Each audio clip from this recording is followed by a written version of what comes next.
So you're thinking of buying a house, but you don't want to talk to a loan officer yet. I totally get it. Well, you come to the right video. Make sure you stay to the very end. I'm going to break down how much house can you truly afford so you know some basic calculations. That way you can run these numbers at home without having to talk to a loan officer unless you're ready to get the process started.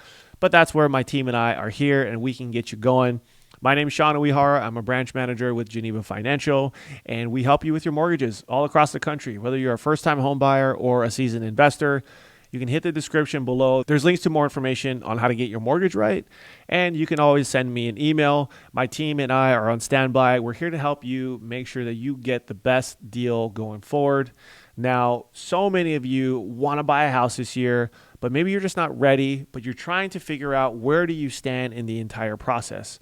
So I'm going to run through a quick scenario so that way you can see how much house you could potentially afford.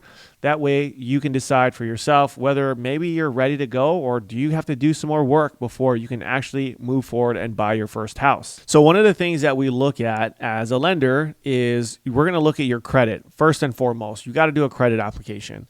So one of the things you definitely want to look at is knowing what your score is. And most lenders out there want you to have at least a 580 credit score. You can qualify for FHA financing. You can qualify for VA financing. FHA, the minimum is 3.5% down, 3.5. And VA, as you know, it's 0% down. Two great programs. Many first-time home buyers utilize them simply because they're more lenient on their guidelines. Now, if you're well over a 580, great. You're doing everything right. Check that off the box. Keep doing what you're doing. Keep your balances on your credit cards low, and obviously continue to make on-time payments. I know that sounds obvious. I've seen many of you out there had something on auto pay, forgot to pay it, things went sideways. So just make sure you maintain your credit because having a good score is going to help you get into your house. It's not going to necessarily let you buy more house because your overall approval on what you can qualify for is going to be based on also your income and how much money you can bring to the table. So just because you got a 740 credit score doesn't mean you're buying $1 million house. I've had a number of clients that had great credit that couldn't qualify for anything because their debt was too high or they didn't have enough money to bring to the table. So there's a combination of a few things that determines someone's ability to be able to buy. So credit is one of them. So now that we know we have good credit, we're also going to now move on to the income portion. So now with our income, what you want to do is take your gross monthly income. This is before your taxes come out, your gross. So let's just use a rough number for our calculations here. We're going to go with $5,000 a month in gross monthly income or $60,000 a year in a salary. Here's the caveat. I know I said we're using gross income, but if you're self-employed, you're 1099, you're an independent contractor, you own your own business. If you are any of those, you have to look at your net income when you qualify for the mortgage. So we're going to look at your net after your expenses. You might have made $1 million on your top line revenue, but if you're telling the IRS you took home or your net was $100,000, you made $100,000. Now, there's specific programs that we have available for business owners, entrepreneurs, and people that are self-employed. We have bank statement loans. We have DSCR loans. There's always a solution. However, you may not like the interest rate or the amount of money you need to put down, but there is a solution. So right now, we're just going to focus on someone who's W-2'd or hourly, and you get a W-2 at the end of the year to qualify for a mortgage. So now that we have your income of $5,000 a month, some programs out there will allow you to go over 50% debt to income ratio.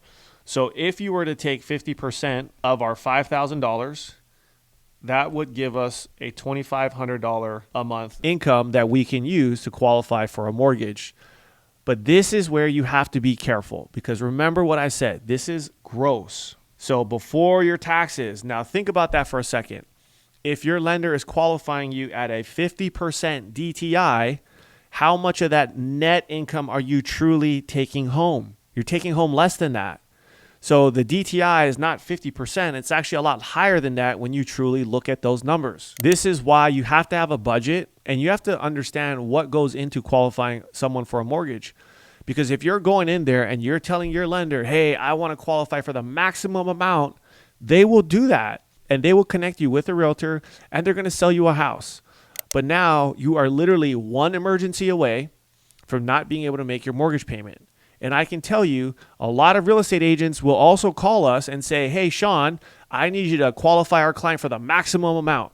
So many people want to take you to the top of the mountain, but don't go along for the ride if you're not ready for it, because this person is literally one emergency away from not paying their bills. Because look at how many people do not have a savings or do not have a nest egg. You hear about it in the news all the time. Americans are the worst at saving money.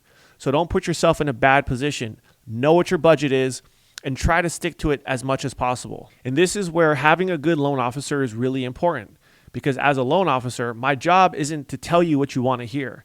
My job is to make sure that you have a mortgage that works for you. I've lost clients in the past simply because I didn't tell them what they wanted to hear. I'm not here to sugarcoat any of this, because you're the one that's got to make the mortgage at the end of the day. And if I've closed thousands of transactions, I know things that you're not thinking about right now. So as my team and I structure your loans, we're trying to put you in a position for you to be successful. But if you're fishing for a certain way for your loan to get done, or you want me to just be nice and wipe your butt and tell you it's going to be okay, I'm not your guy. I want you to be successful, because a year from now, when things go wrong, you could potentially lose your house. And I can proudly say the thousands of loans I've closed, all of my clients are successful with their purchases. And that's something I'm very proud of, and to know that we do the right thing every single day with them. So now when a lender's qualifying you for your mortgage, they have to take into account your monthly debt on your credit report.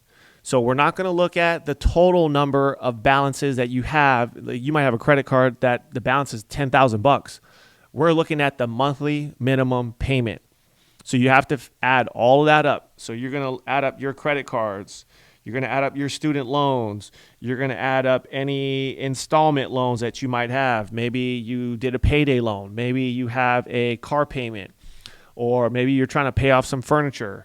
All of those things get factored into your monthly debt. And again, we're taking the minimum payment to qualify you. So let's just say, all inclusive of all these things, we're going to call it $500. We've got $500 as far as our monthly obligation goes, and now we have to qualify our client based on our income and our debt. So now this gives us about a $2,000 a month budget to qualify for a mortgage payment. Okay, so now we're going to head over to our Geneva mortgage calculator. And if you want access to the calculator, just send me an email, or you can comment below and I'd be happy to send you a link. It's totally free. And that way you can run your numbers at home. So we know that we have to keep our monthly payment under $2,000 a month in order to meet the guidelines. So if we took a rough loan amount of $265,000 at an interest rate of 6.75% today, again, this is just a rough estimate. I'm not basing this off of actual numbers. If you want an actual interest rate, you have to get with the loan officer, because the interest rate is going to be dependent on your credit score, the sales price, how much money you're putting down. There's probably 8 different factors that make up what your rate is. So we are just ballparking it at the 6.75 for the sake of this video. Now, the principal and interest payment comes out to $1,718.78. Now, you might say, well, Sean, that's well under $2,000, but you could actually go a little higher. Remember, this is just your principal and interest payment. You still have to factor in your taxes, your insurance, and maybe even your HOA. So all of that combined has to be under your $2,000 a month payment. So we're going to factor that in. Obviously, we're going to be really tight on this number, but for the sake of this video, you kind of get an idea of what you'd be able to qualify for if you made about $5,000 a month and you had about $500 a month in recurring monthly debt. This is a 30,000 foot view of what a loan officer looks at to qualify you for a mortgage. Anybody could probably do these numbers in their head just to ballpark where you stand. Again, if you want to do this on your own and you want access to my calculator, just go ahead, send me a message. I'll connect you and I'll get you that information. But if you're ready to start buying, well, that's what we're here for. You can send me an email to get the application going, and that way we can get you out there and get you connected with one of our top agents across the country that can negotiate for you and get you an amazing deal today. Thanks so much for watching, and I'll see you on the next video.